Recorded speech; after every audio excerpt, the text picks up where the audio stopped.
Welcome back, children. Today we are going to learn the second part of the story, The Fall of Troy. In the first part, we have seen neither Trojan won the war nor Greeks. The Trojans were tired of being shut up in their city, and the Greeks were longing to see their homes again. But still, the fighting went on or continued. In this part, we are going to learn what happened next. I am going to read this passage. Listen to it carefully. Part 2. At last, Troy was taken, not by force but by a trick. It was the cunning Odysseus who thought of a plan to obtain the victory. Let's build a great wooden horse, he said, big enough to hold men inside it, and let some of our best fighters hide in the horse. Then let's burn our tents and pretend to sail away in our ships. But instead of sailing away, we will return in the night. When the Trojans are asleep, we will attack the city and burn and kill. Okay, let me explain it. As I told you, neither Trojans nor Greeks won the war. So, at last Troy was taken not by force but by a trick. सरतेशेवटी ग्रीकांनी Troy शक्तीने नाही तर युक्तीने जिंकून घेतलं. It was cunning Odysseus who thought of a plan to obtain the victory. कनिंग means धूर्त किंवा कावेबाज. म्हणजेच ओडिसस हा अतिशय कावेबाज ग्रीक योद्धा होता. Here the word obtain means to get म्हणजेच मिळवणे. म्हणूनच कावेबाज ओडिसियसने ट्रॉयवर विजय मिळवण्यासाठी विचार करून एक योजना तयार केली. Odysseus suggested the Greek soldiers that they should build a great wooden horse. Further, he suggested to them the horse must be big enough to hold men inside it, and let some of our best fighters hide in the horse. धूर्त कावेबाज ओडिशेसची plan काय होता ते बघा. त्याने सर्व Greek सैनिकांना सुचवले आणि एक प्रचंड मोठा घोडा बांधायचे ठरवलं. इतका मोठा की त्यात माणसे मावू शकतील व त्यामध्ये उत्तम ग्रीक लढवय्ये त्या घोड्यामध्ये लपून राहतील. Then he suggested to the Greek soldiers thus they should burn their tents and pretend to sail away in their ships. You can see in this picture. Here the word pretend means ढोंग करणे. नंतर ओडिसियसने Greek सैनिकांना असे सुचवले की त्यांनी त्यांचे सर्व तंबू जे आहेत ते जाळून टाकायचे व नंतर जहाजात बसून निघून जायचा बहाणा किंवा ढोंग करायचा. But he further suggested instead of sailing away, they would return in the night when the Trojans were asleep. They would attack the city and burn and kill. नंतर ओडिसियसने आपल्या सैनिकांना त्यांनी केलेल्या प्लॅनचा पुढचा भाग सांगितला. जहाजामधून ट्रॉय शहरापासून दूर जाण्याच्या ऐवजी परत रात्री शहराजवळ यायचं आणि जेव्हा ट्रोजन्स झोपलेले असतील तेव्हा त्या शहरावर हल्ला करायचा व त्यांना जाळून मारून टाकायचं. Really it was very worst plan against the rules of war. खरं तर ग्रीकांनी हा प्लान जो बनवला होता तो खूप वाईट होता व हा प्लान युद्धाच्या नियमांच्या विरुद्ध सुद्धा होता. Okay, let's see what happen next. I am going to read this passage. Listen to it carefully. The Greek leaders decided to follow the advice of wise Odysseus.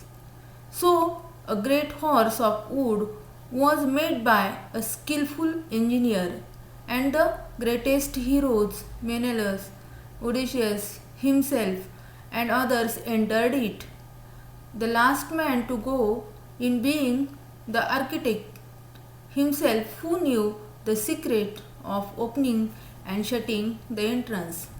That evening the Greeks burned their tents and sailed away in their ships. But they didn't go very far. Only one man was left behind to persuade the Trojans to drag the horse into their city. Okay, let me explain it. The Greek leaders had decided to follow advice of wise Odysseus.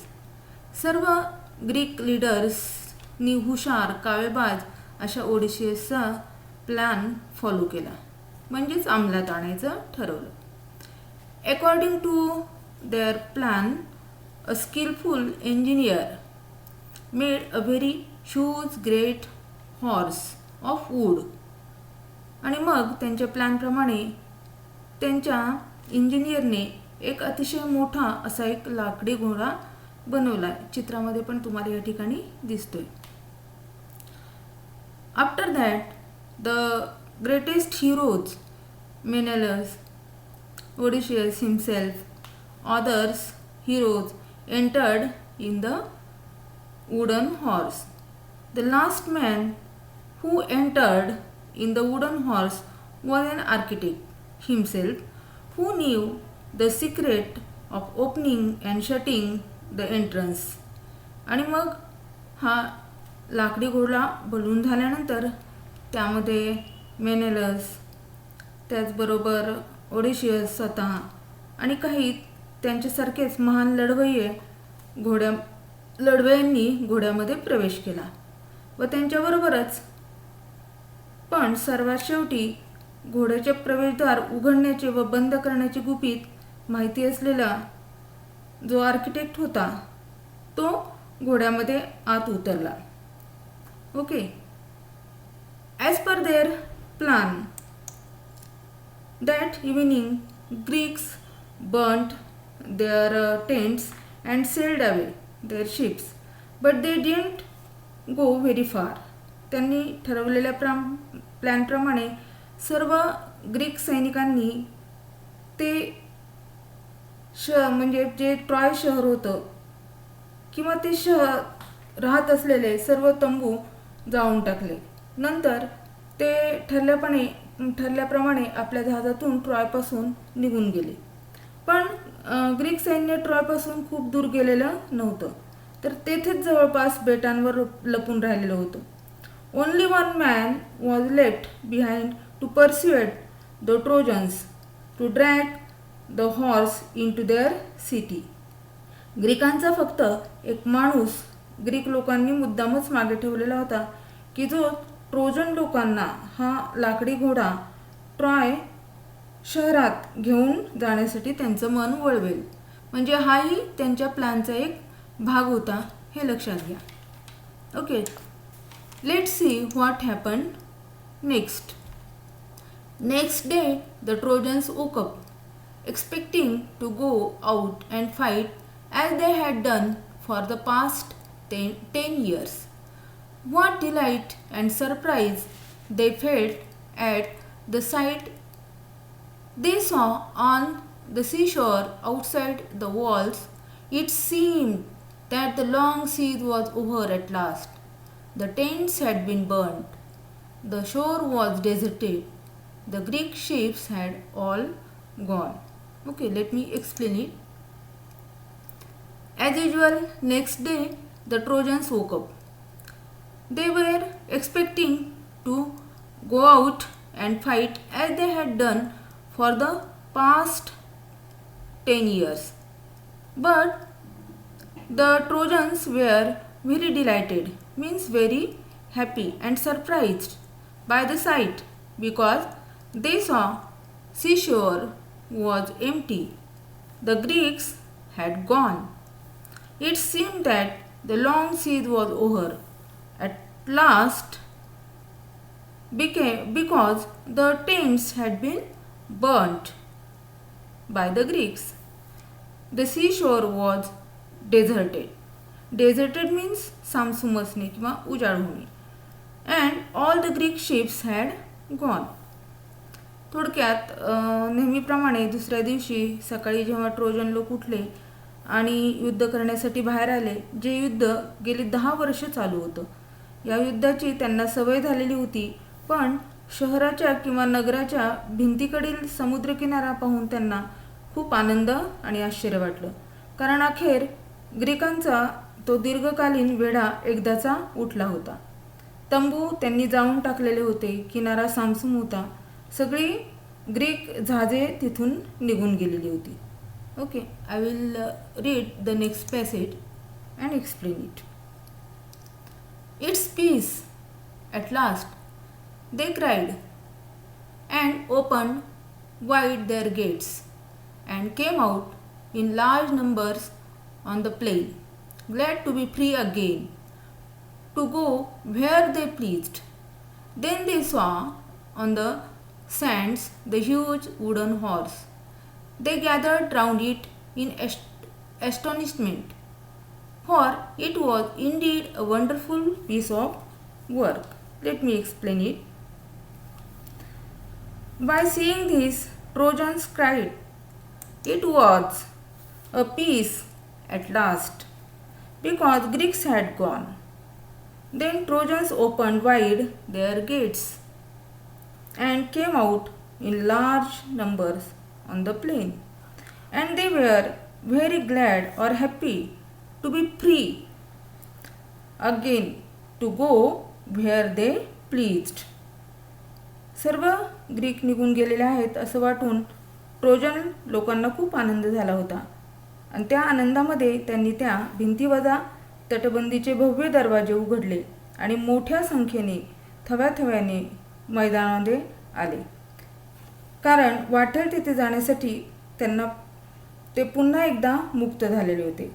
Then the Trojan people सॉ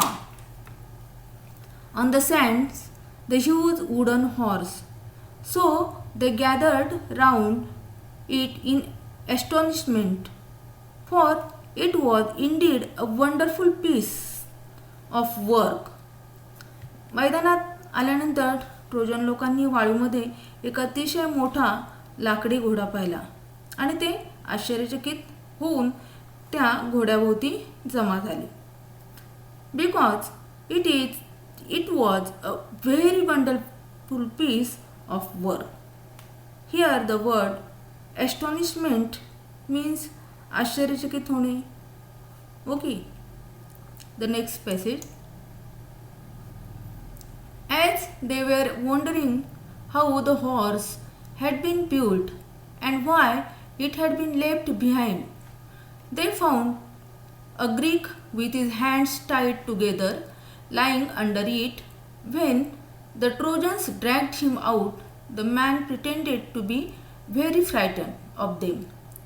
When he was commanded to tell them why the Greeks had gone and why they had left this horse behind, he pretended to tremble very much and refused to speak.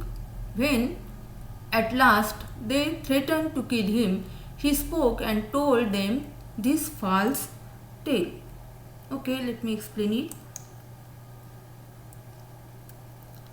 As the Trojans were thinking or wondering how the horse had been built and why it had been left behind by the Greeks, ज्यावेळी Trojan लोकांनी ग्रीकांनी तयार केलेला घोडा पाहिला, तेव्हा ते आश्चर्यचकित झाले होते, आणि ते लोक त्या घोड्याच्या बाबतीत विचार करायला लागले, पण त्यांना काही कळत नव्हतं की हा घोडा कसा आणि कशासाठी बनवलेला आहे आणि तो इथे का ठेवला आहे.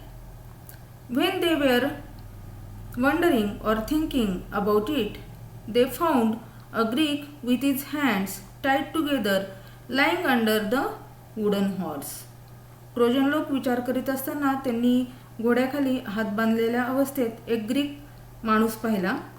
So the trojans drag the Greek out, but the man pretended to be very frightened of them. When he was commanded to tell them why the Greeks had gone and why they had left this horse behind, he pretended to tremble very much and refused to speak. जेव्हा Trojan लोकांनी हात बांधलेल्या अवस्थेत एक Greek त्यांनी पाहिला, त्यावेळी Trojan लोकांनी त्याला बाहेर ओढून काढलं आणि त्याच वेळी त्या ग्रीक माणसाने खूप घाबरल्याचं सोंग केलं. पण जेव्हा ट्रोजन लोकांनी त्याला ग्रीक का निघून गेले आणि हा घोडा त्यांनी का मागे ठेवला ते सांगण्याची आज्ञा दिली, तेव्हा त्याने तो एकदम भेदरून गेल्याचं भासवलं आणि काहीही न बोलण्यास त्याने ठामपणे नकार दिला. त्याच्यानंतर मग काय झालं पहा. Finally the Trojans threaten means धमकावणे. Finally when the Trojan threaten to kill him, the Greek spoke and told them this false story. सर्वात अगोदर या ग्रीक माणसाने काही बोलण्यास व सांगण्यास नकार दिल्यावर ट्रोजन लोकांनी त्याला ठार मारण्याची धमकी दिली व ही धमकी ऐकल्यावर तो ग्रीक सांगायला लागला, बोलायला लागला व त्याने ट्रोजन लोकांना एक खोटी कथा सांगितली. काय खोटी कथा सांगितली ते बघा. The Greeks are tired of the long war and have sailed away in their ships.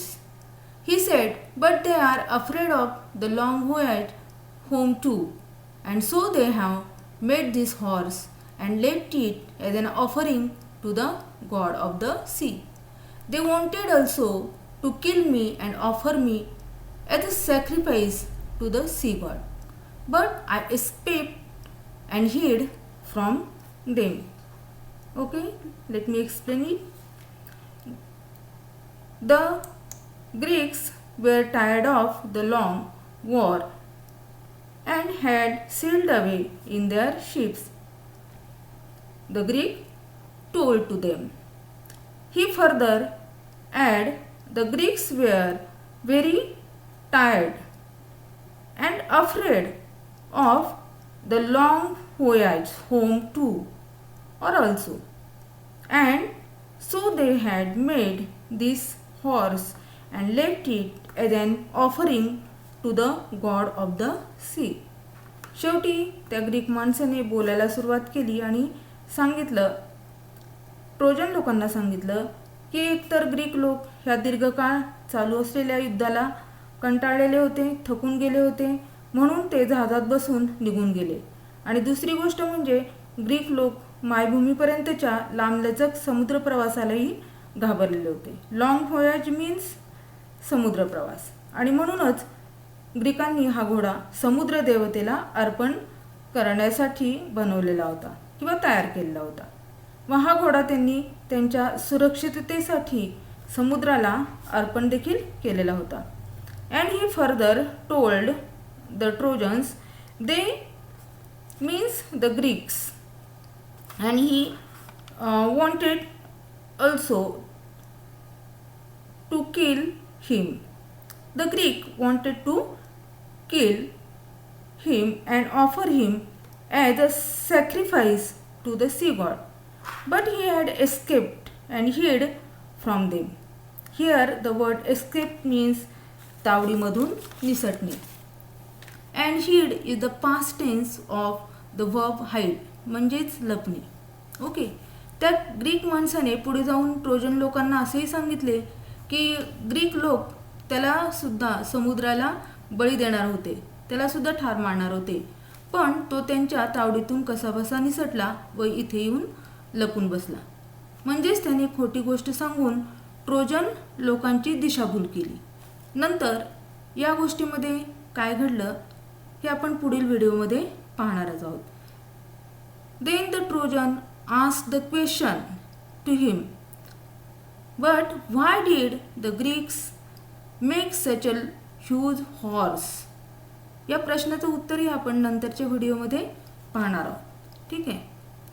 But before that we are going to solve the margin questions given in the story. Okay. The first question, how did Odysseus plan to defeat the Trojans? म्हणजेच ओडिसीसने Trojan लोकांचा पराभव करण्याची योजना कशी आखली? Odysseus advised his men to build a great wooden horse big enough to hold men inside it and let some of their best fighters hide in the horse. Then let them burn their tents and pretend to sail away in their ships. But instead of sailing away, they would return in the night. When the Trojans were asleep, they would attack the city and burn and kill and defeat the Trojans. Okay. Next question. What was the reason for Troy to rejoice and celebrate? Trojan जनतेला किंवा लोकांना आनंदित व्हायला व उत्सव साजरा करायला कोणतं कारण घडलं होतं? The Trojans woke up and came out for fighting as usual. They were delighted and surprised what they saw on the seashore outside the walls. The tents of the Greeks were burnt.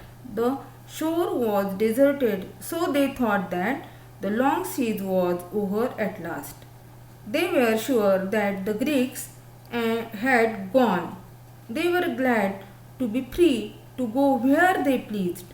That was the reason for the Trojans to rejoice and celebrate. Okay. The next question, think and answer. Was it enough to use the wooden horse to hide? The answer of this question, म्हणजे याचा आधी अर्थ बघा. तो लाकडी घोडा काही सैनिक लपवण्याकरिता वापरणे पुरेसे होते का? ट्रोजन लोकांनी तो शहरात न्यावा याकरता त्यांनी काय केलं हे पण आपल्याला या ठिकाणी सांगायचं आहे. No, it was not enough to use it for hiding some soldiers. The Greek wanted their entry into the city with all their army men. Unless the walls around the city were broken down, they would not have got the opportunity or the chance. That's why they made the horse very large and lured the Trojans to take it inside the city by breaking the walls. Okay. The next question, how did the cunning Greek explain the presence of such a large wooden horse? त्या धूर्त Greek माणसानं एवढ्या मोठ्या घोड्याच्या उपस्थितीचे स्पष्टीकरण कसे केले होते? The cunning Greek explained to the Trojans that the Greeks were tired of the long war and had sailed away in their ships. They were afraid of the long voyage home, and so they made a large horse and left that as an offering to the god to the sea. Okay. The next question, was the big wooden horse really an offering to the god of the sea? This is the verbal question, yes no type question. The answer of this question is that no, the big wooden horse was not really an offering to the god of the sea. Okay.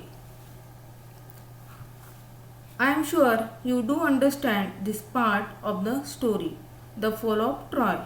So solve the margin questions of part of this part. Okay, see you then. Thank you.